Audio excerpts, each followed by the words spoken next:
Welcome to Christ the Center, your weekly conversation of Reformed theology. My name is Camden Busey, and I'm in Birmingham, Alabama, for the PCA General Assembly. And I'm here with a friend. We're very happy to have Brad Isbell with us, also known as Chortles Weekly. I miss the days when you were a mysterious figure just behind this Twitter handle. But he, of course, is one half of the Presbycast regular team, along with Presbyterian. And we're happy to be here meeting up for GA. Welcome, Brad. And thank you for opening your room to me. Yes, recording in hotel rooms is always fun.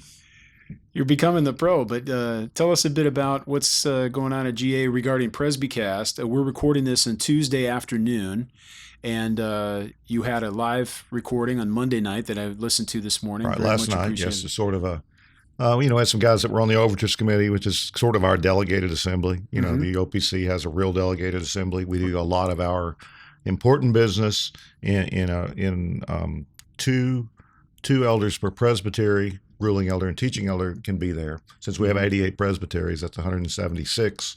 We never have the full complement, but I think there were probably 125 or 35 guys there. So similar to the size of the OPC General Assembly. Yeah. But instead of meeting for, 7 days, we meet for 2.5. I was not on that committee. I was on a different one. So it was really good doing the show because I had guys that were there and I could just ask questions. I didn't have to know anything. So that was cool.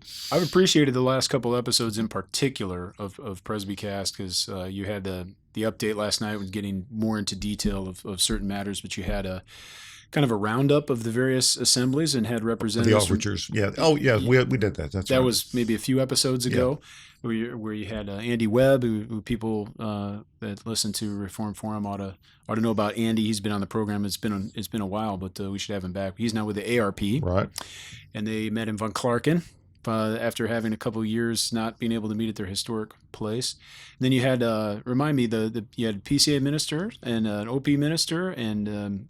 Right, we had David Carnes, whose father is a PCA ruling elder, and I know we work with him, so that's cool. That's right. And I think we for the PCA, I don't even remember who we had. I'm sorry to say, we've done so many shows. No, I think we had someone, but we've had the interesting thing in the PCA. There's some very bright young ministers now, and several of those guys we call on.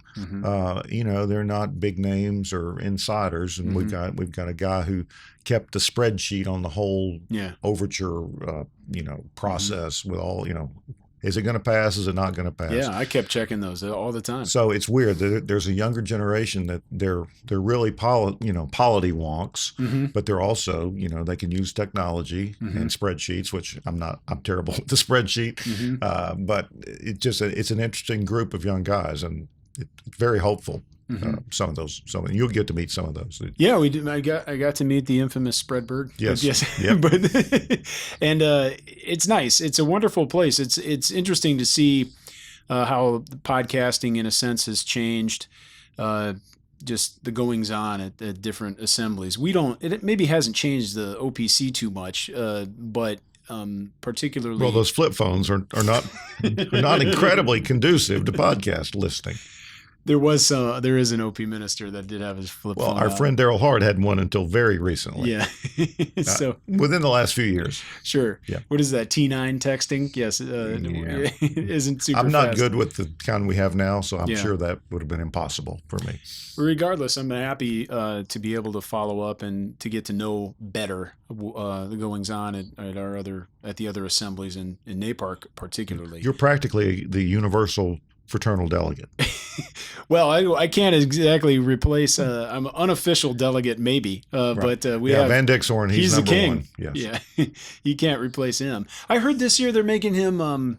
Potentially, he's going to have, even though he's here. Last year, he wasn't even able to come. He's here, but it still has to do a video report. Right. Is there a logic to that, just so it's time constrained? Well, I can remember the days when they didn't do video, and some guy. This is better. Some guy from somewhere on another continent would come in and regale. It would about 10 or 15 minutes. Yeah. And they're supposed to be 5, 3, 7 minutes, and this is to impose time discipline on the whole process. I suspected that might be the case. Is there some sort of committee on arrangements or some committee that handles that? Well, I'm actually a member of the Interchurch Relations permanent committee.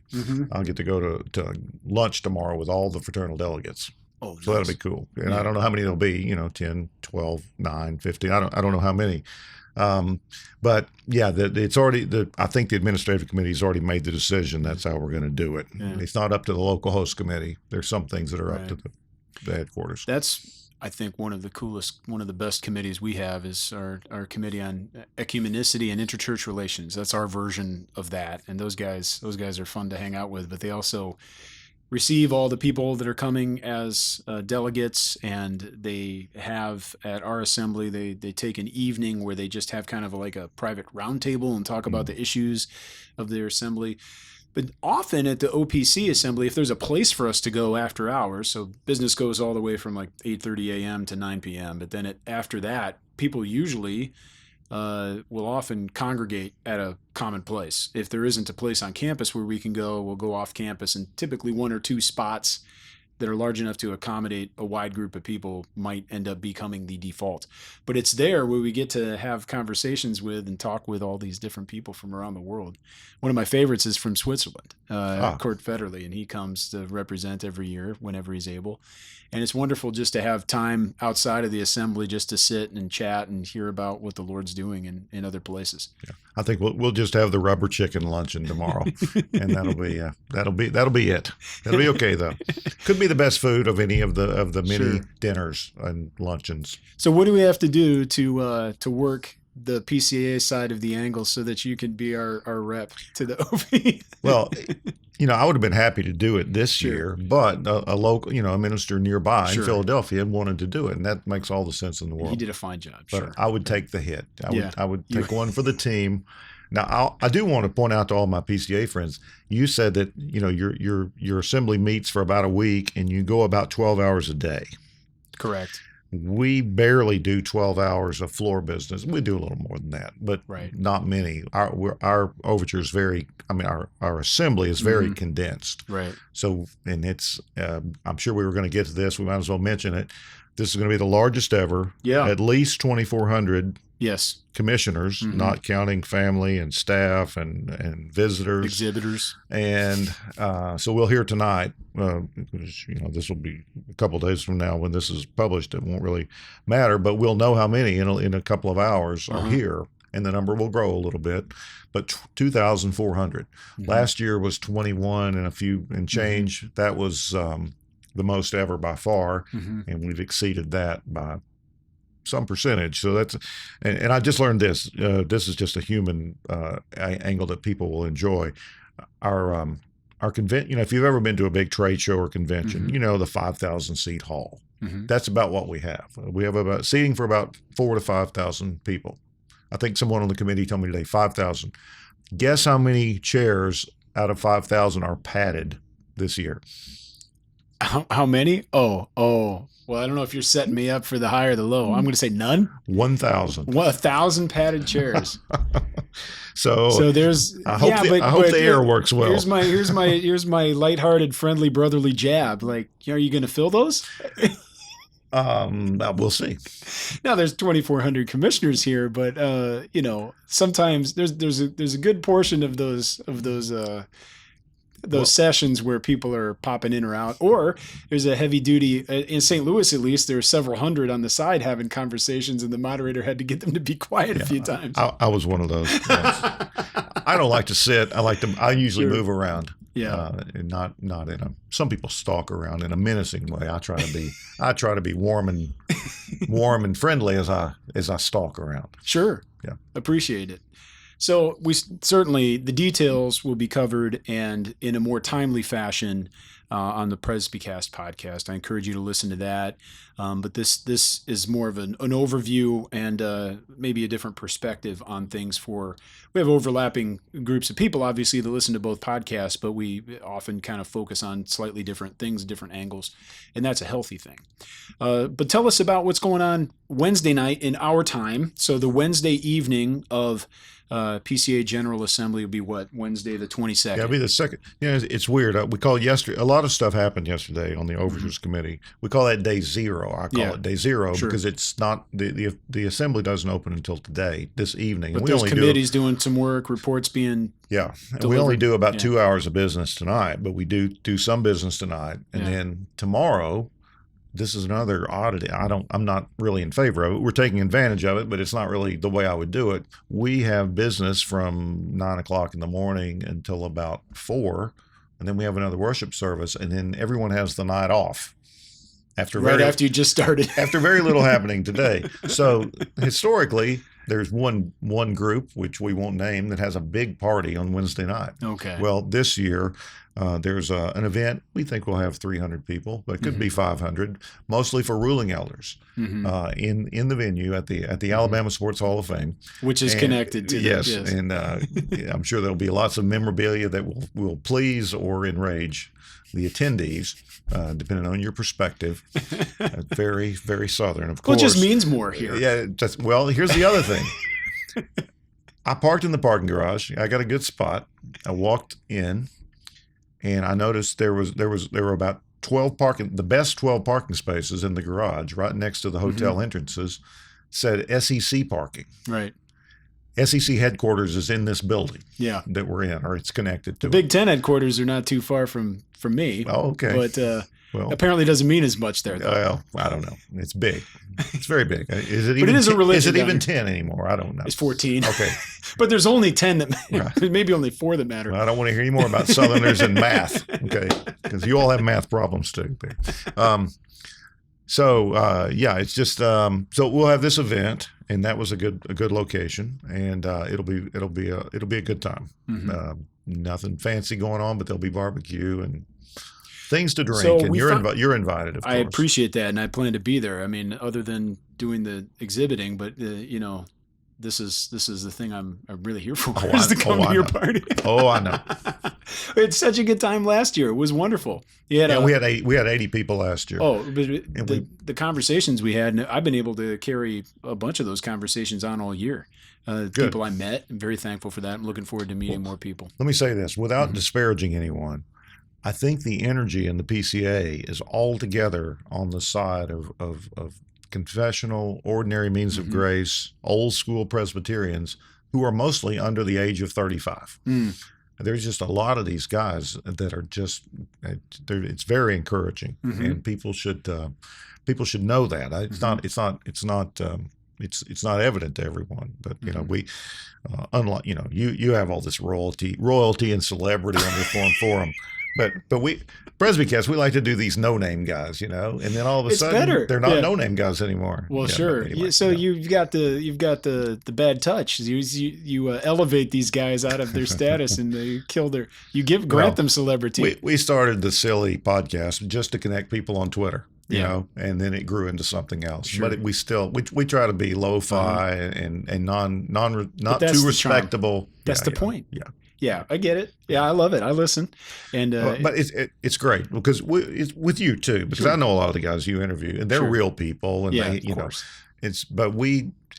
I think it's encouraging to people who are interested in our tiny niche of confessional, old school Reformed Presbyterianism to see that there are other normal people who have the same interest. And a lot of times they're spread out. They may be lonely even in their own presbytery, and it just brings people together because we've had all kinds of OPC people on, and Dutch Reformed, just all kinds of people, and we love the whole thing. It's so much fun. It's interesting. I agree with you entirely, and I'm encouraged by this. And when I hang around the Presbycast crowd, and I'm one of them, I very much appreciate it. It invigorates me.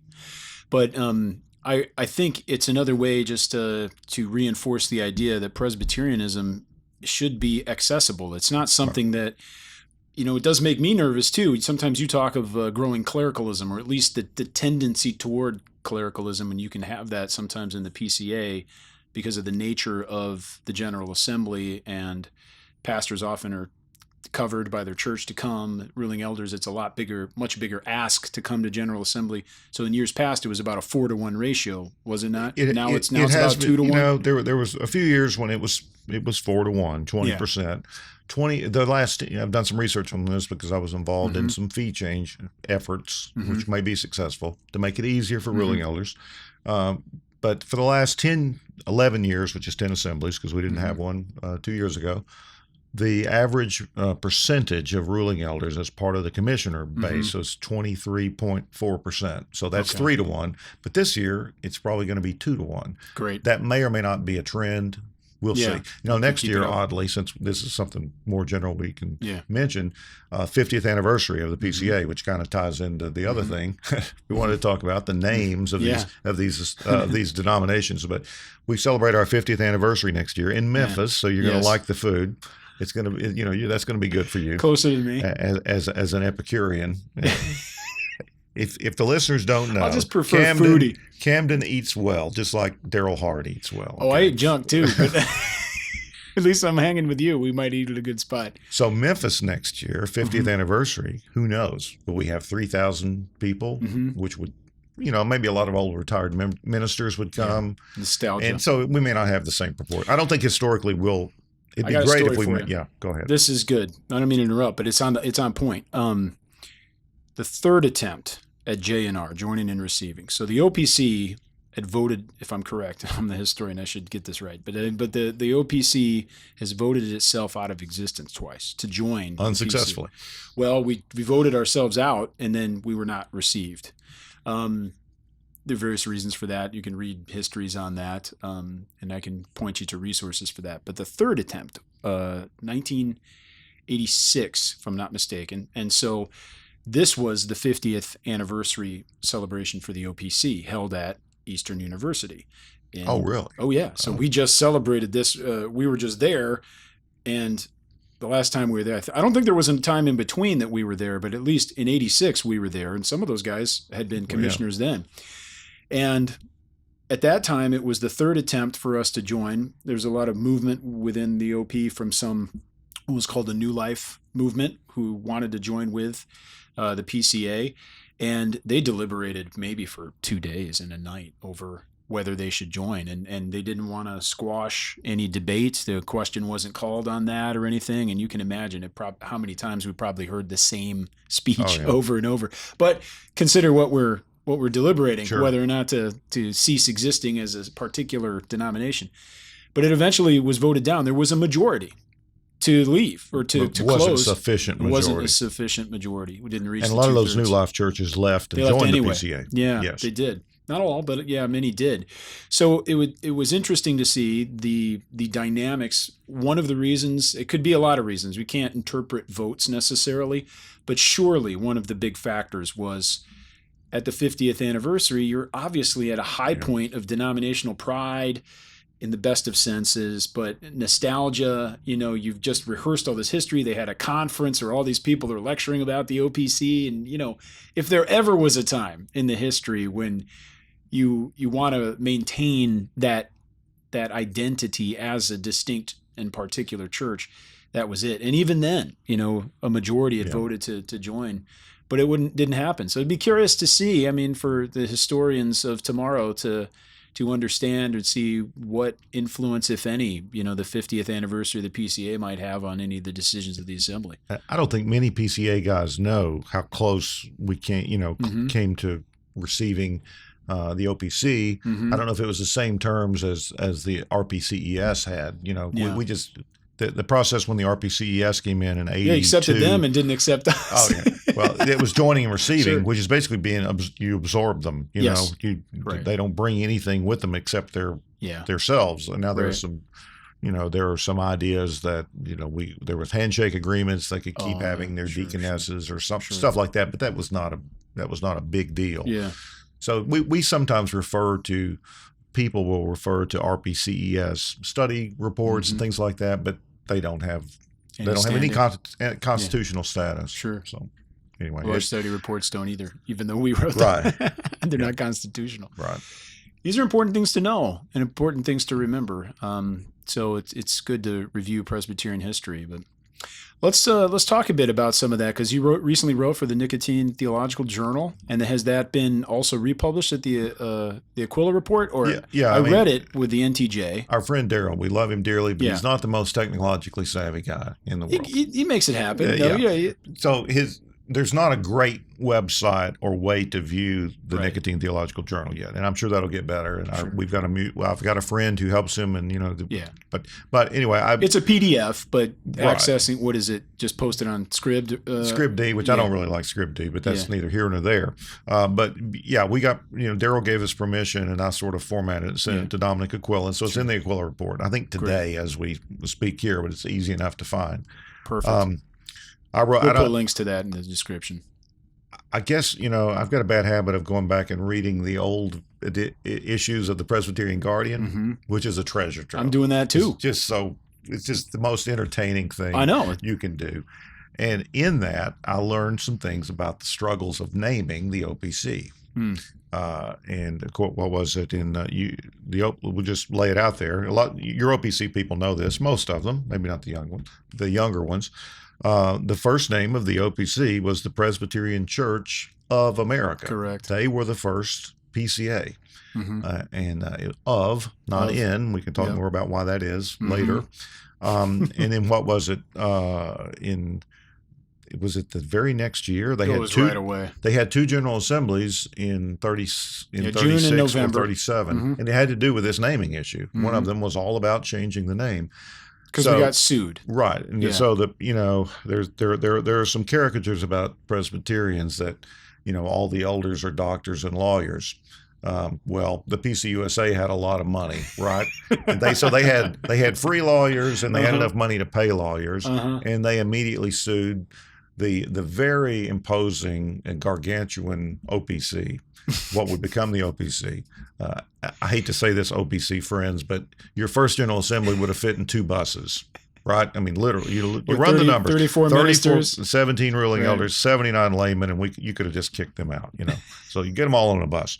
But, it shows you how kind of capricious and unseemly the PCUSA, the Northern Liberal Mainline Church, was to harass this bunch of rebels who broke away, right?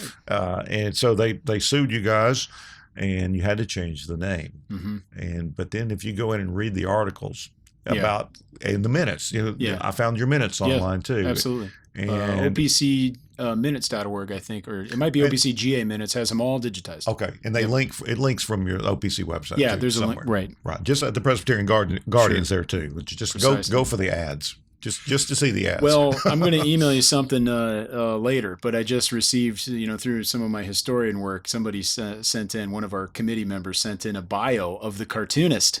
Oh, yeah. Who was Nate Saint's brother. Wow. I believe Nate Saint was one of the missionaries that died with Jim Elliot.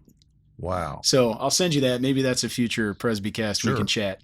But anyway, the cartoons are golden. Yeah, and the ads and the products, exactly. It's just really, really. I don't know if it's edifying, but it's entertaining. It's infotaining, as we like to say. They were ahead of their time. So the interesting thing was the list of names for renaming, and of course to read it anachronistically and to go back knowing what we know now. Just astounding. The list of names, let's look at a couple of them. You know some of them. Sure. So it was in 39.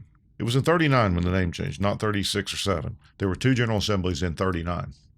So there were two in 36 that's as well. Right. You're but right. That's why our numbers are different. We just had our 88th General Assembly, but we're 86 years old, and there was 2020. There was no assembly, so that's how we get off.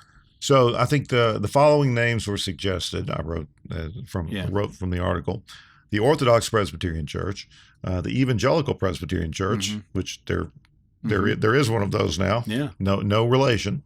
The Presbyterian and Reformed Church of America, the American Presbyterian Church. There's some Christian nationalism for you. The Presbyterian Church of Christ. So there's for you restorationists, the Campbellites, that would be good. The Protestant Presbyterian Church of America, that rolls right off the tongue, of course. the seceding Presbyterian Church, parentheses, of America, the Free Presbyterian Church of America, which might have pleased the Scots, and then the best one, the True Presbyterian Church of the World. Now, whether that was offered sincerely, but it's recorded in the minutes. It's in the minutes. You have to own it. And the American Orthodox Presbyterian Church. Right. That went through a whole. It's interesting to read the minutes on this to see the different stages and the. They had a lot of votes and the names that get voted out and how many persist. And sometimes there's some intrigue where, as you might have with your moderator vote tonight, sometimes you can tell that two things are not getting as many votes, but then one gets voted off, and then clearly the other name is the second best choice of those people. It's like a double elimination tournament. Yeah, exactly. Well, let me read a couple of lines because I can't say it any better than that. I mean, it could be said better, but I can't say it any better than what you wrote. It took at least 4 ballots to finally choose the Orthodox Presbyterian Church, a name, I say, this is me, that seemed to guarantee that the church would forever be known both as odd and highly doctrinal. So, I don't know. I hear the OPC can be odd and highly doctrinal. That's hearsay. Who can but regret that the True Presbyterian Church of the World as a name was not chosen? Such a name might have at least helped the OPC avoid their several failed flirtations with church union. So, referring to what you said.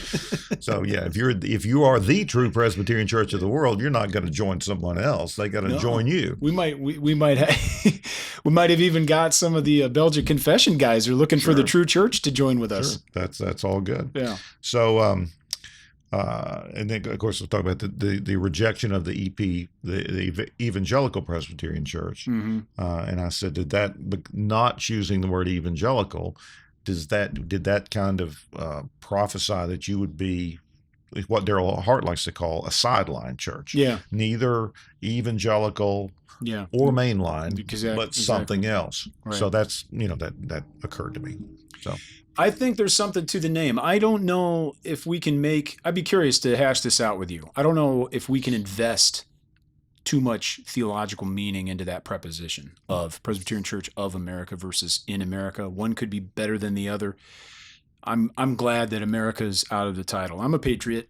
I love my country, but I appreciate that our country's name is not in our denominational name. Yeah. Although Orthodox Presbyterian Church also has its problems in the public. Do you have churches in other countries that are? I think there are a few in Ontario. Okay. Yeah. So we've got quite a number in Canada. Sure. We don't have any in Mexico. Sure. But we do have churches. I mean, a particularized member of a presbytery in South Carolina, which is now transatlantic, in Albania. Yeah. Durrës, Albania. I don't think we don't have a church. We might have mission works in Puerto Rico, but that's covered, of all places, by the Presbytery of New Jersey, I think. It makes a lot of sense because everyone knows New Jersey and Puerto Rico. Yes. Practically the same. They almost touch. So there are probably some Puerto Ricans in New Jersey. I'm sure of it. So we're truly international. Yes. And we actually have an aversion to that in a sense, not that thinking it's wrong, but in terms of our view of foreign missions and ecumenicity, it's about the farthest or furthest from colonial type or colonization type. So when we're in a foreign field, we self-consciously are trying to plant a denomination. Yeah. If there isn't a denomination that we already have ecumenical fellowship with in that country, then we will seek to start with the grassroots so that we can build up a church, then hopefully build up a presbytery, then build up a denomination that can send its own missionaries out, as well as turn around and have ecumenical fellowship with us through ICRC, or similar. That's the goal of. I know the brother in Albania is trying to form a denomination. Yeah. And that's what we want for them. Yeah. So I think the caricature of the colonizing American. I don't think even many evangelicals are guilty of that anymore. No. Yeah, it was really the main line. It was the original Christian nationalists. The liberal main line of the late 1800s and the early 1900s, where they ran this country. Woodrow Wilson and friends, the guy the guys who did Machen were literally the nationalists of their day. It's true, and I agree with you. I don't think people are necessarily trying to colonize, but there are different approaches to foreign missions where you end up with a top-down approach from the missionary, kind of being the man or the money man, and kind of it's like an outpost, or basically being rather controlling and everyone taking the orders from there, versus coming in as kind of an older brother who has been around before and has encountered various challenges in local churches and is sitting there assisting, trying to help. We've seen this a lot in Colombia, and the only reason I know is I've been down there a couple of times and get to see things on the ground and talk to the ministers of that presbytery, and it's enlightening to hear how that works. But I appreciate the fact that the OPC is not seeking to plant OP congregations in Bogota or Bucaramanga, any of these places. I don't even know the history of why we have Canadian churches. Yeah. But that, it's going to be very exceptional. But we are an international, so we could be I guess if we tried to, absorb the Mexican Presbyterians, we could be the Presbyterian Church of the Americas. The Americas. But I don't think we need to do that. But you need to get South America in there too. So sure. Well, the Brazilians could there's some as they notable say in the South, Presbyterians stomp a mud hole in us, because they're much bigger. Sure. I think there are millions. Tell us a bit. There are big denominations there, and we're thankful for that. Hopefully our ecumenical relations can grow, because I think there are some differences among certain Presbyterian bodies down in Brazil. But tell us a bit about the history of, if there isn't more on the OP. Nothing has changed with you all since 1939. We all know this. A little, just for the nerds, Murray Forrest Thompson was the attorney that was defending the OPC, and he was like good buddies with Van Til, and he was a ruling elder at the Calvary OPC in Willow Grove at the time. Just important guy. He wrote a really wonderful tract called The Auburn Betrayal, which he published the text of the Auburn Affirmation and all the names of everyone who signed it, just to say we have a record of this. Yeah, we've had some guys who've published a list of people who voted or protested against things in the PCA. Very Thompson-esque. Yes, yeah. It wasn't well received by some people, but we respect the effort, So do we have anything that any ardor or order here that we can talk about? So there very much is a connection to ardor and order. Exactly. So there's well, let's get into this. Why the PCA had You're on your third name now, had right? to change. Technically? Technically, yes. So in 1973, now you're not old enough. The 70s were just, in my opinion, the 70s were pretty nasty. I mean, in my memory, it was always hot. It was always humid. Everyone wore polyester, and I referenced that in the piece. So I've seen pictures from the first PCA General Assembly, which occurred here in Birmingham at the old building of the Briarwood Presbyterian Church. And it looks like a building probably built in the mid to late 60s. You know how they look. They're the A-frame and, hot lights and spotlights. So I'm sure that first PCA General Assembly, everybody was sweaty. They were packed in there. So that I just have this problem with the 70s and polyester. So I wrote in 1973, the OPC's Southern cousins, meaning confessional conservative Presbyterians, wearing wide ties and earth tone polyester, left another expression of liberalizing mainline Presbyterianism, which is the Presbyterian Church in the United States. A few years later, or 7 years later, to join with the UPC USA to form the PC 83. USA. 83, sorry. I was born into that. I was born into the UPC USA. And then it's so confusing. I know. Because in Mason's day, it was the PC USA. And then it became that again. So differently. You got to be a special kind of nerd. Yeah. Possibly on some sort of spectrum to actually be interested in this. The Presby spectrum. Presby spectrum. We'll say.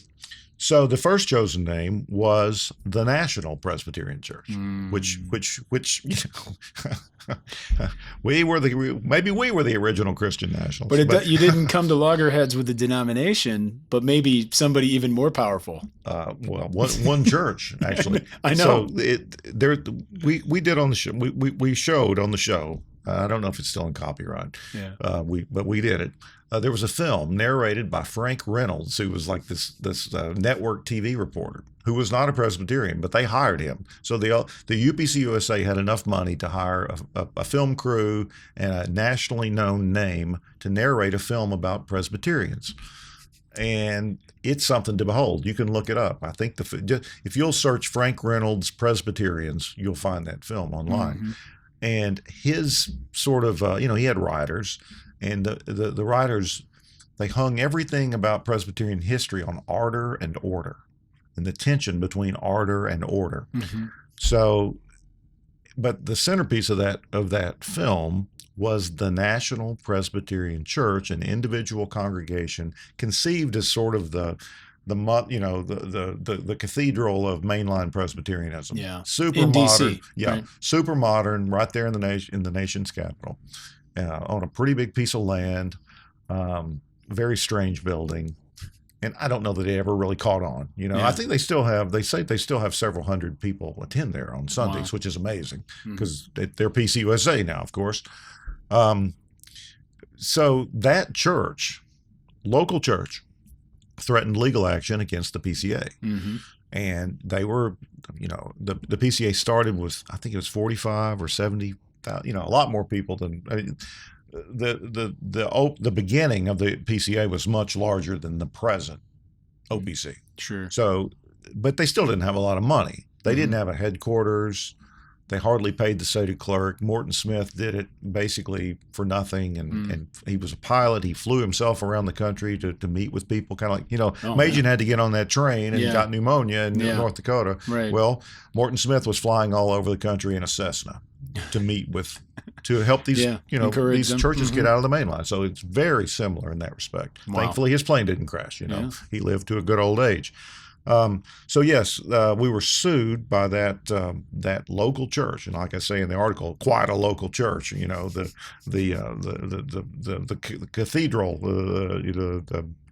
where the bishop resides, I guess. Although the PCUSA has almost become Episcopal in some of their recent decisions.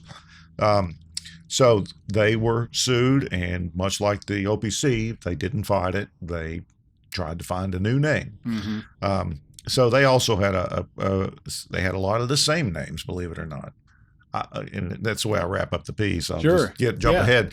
One of the reasons you shouldn't form a new church or break away is that it's almost impossible to come up with a name. Right. And they're all taken. Yeah. And all, the good 3-letter acronyms or the 5-letter that sort of rhyme and have good meter. Mm-hmm. They're not there anymore. Mm-hmm. I've tried to think about what a new church name would be, and I can't come up with a good one.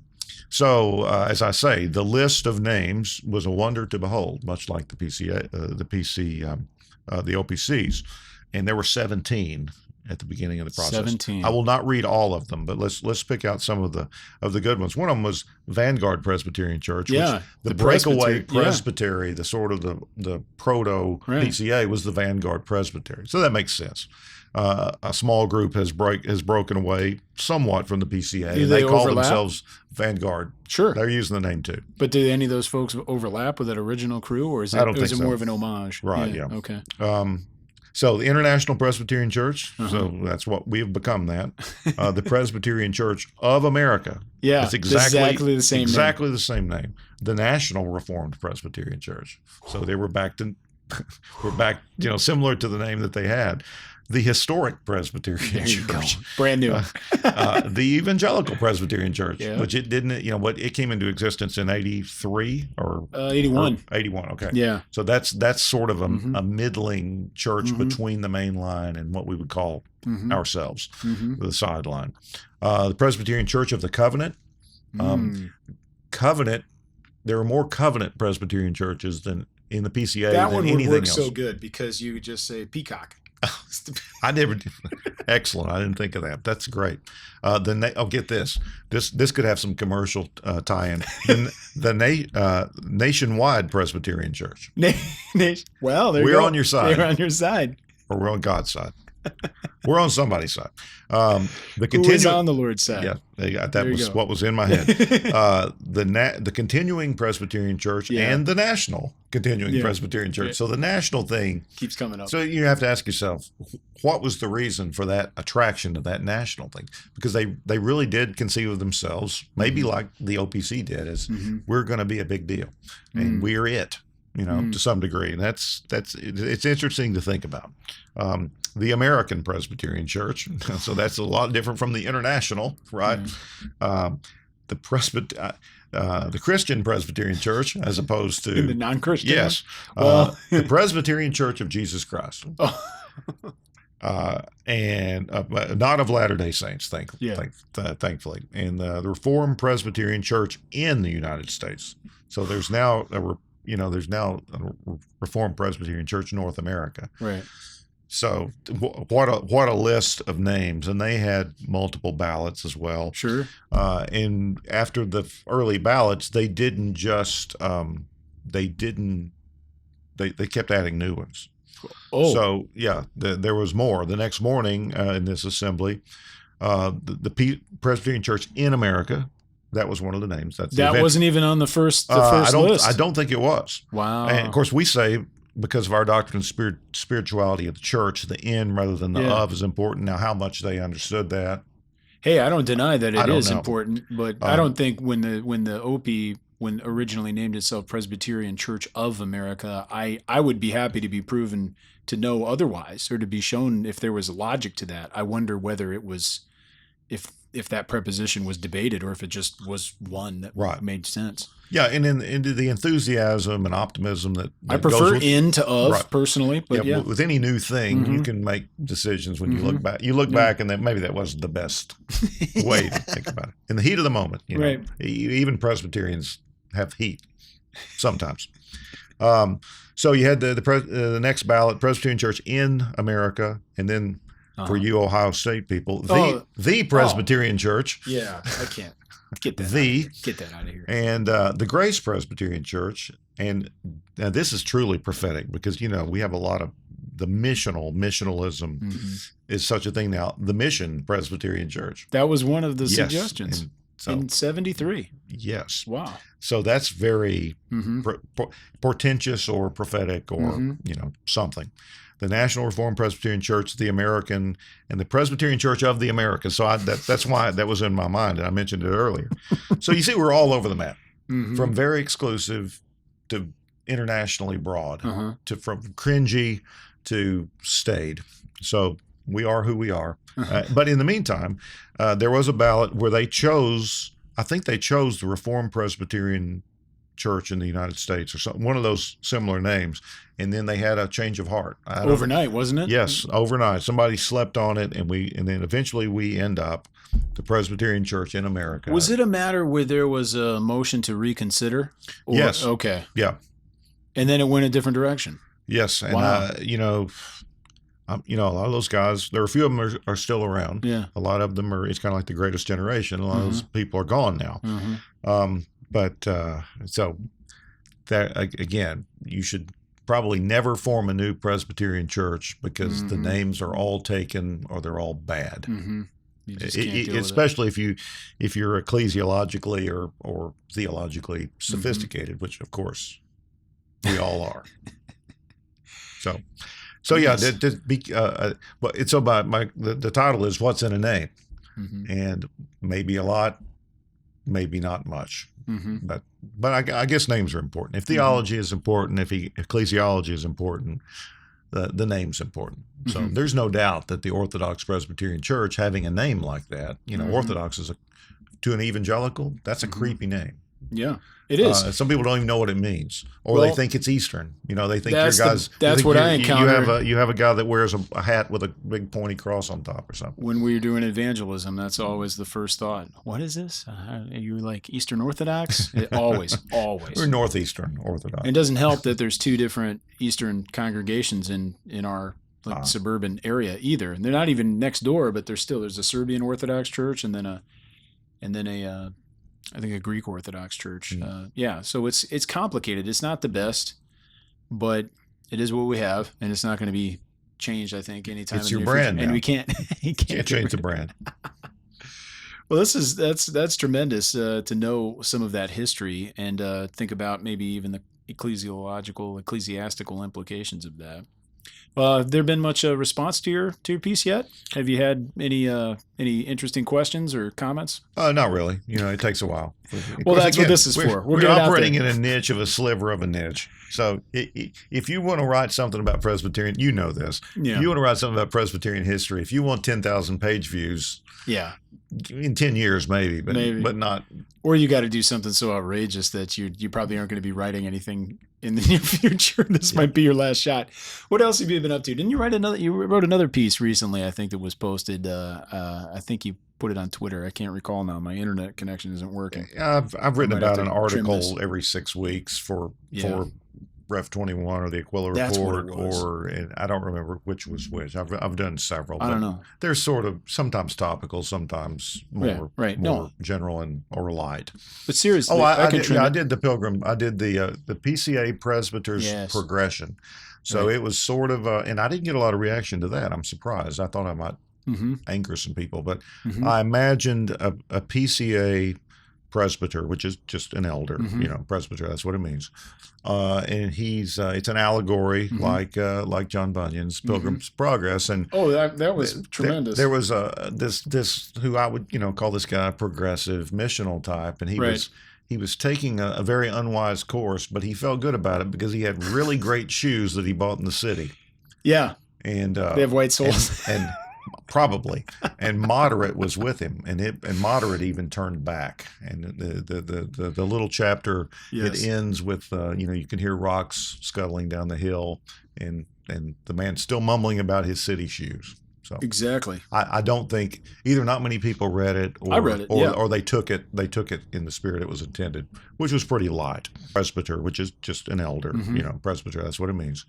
And it's an allegory like John Bunyan's Pilgrim's Progress. And that was tremendous. There was this who I would call this guy a progressive missional type, and he was taking a very unwise course, but he felt good about it because he had really great shoes that he bought in the city.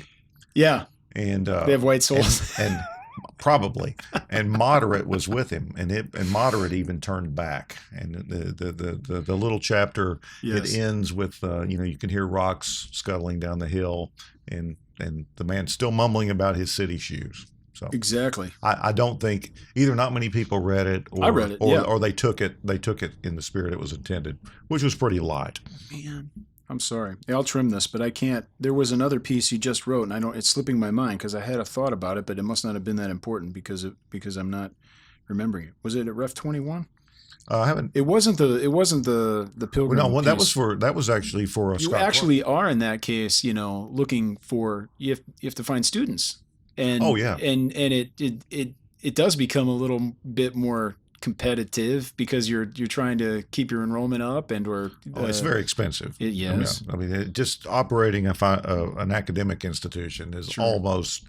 I mean, Machen, if we had the horn, we'd sound it. Yeah. I don't know if I'm allowed to sound this horn. He's self-funded Westminster Seminary for years. With some assistance. I think O.T. Alice, if I'm not mistaken, was the one who also let them use his apartment complex on Pine Street for $1 a year. So, I mean, there was also some other assistance to make it more viable. But you're right. Machen went to great personal expense to keep it going. Yeah. So, we had to build a new church 10, 15 years ago because our old church had a big major foundation problem. And I remember Physical. Yes. Not Ephesians 2:20. No, not at all. So I remember saying to someone, to help fund this new building, our new target market for membership are single millionaires because we don't have room. We're going to have a small nursery and a big mortgage, but thankfully, we've almost already paid that off, so we're good. That's amazing. Yeah, and you love our building and you love our pulpit, so when you come to visit, you're going to get. I'd love to come. We were just talking about this afternoon, just so other people can know. But I'd love to come through and visit. So is Pastor Wilborn here? I presume. Oh yes, he is here. I need to connect with him. Yes, he honked at me.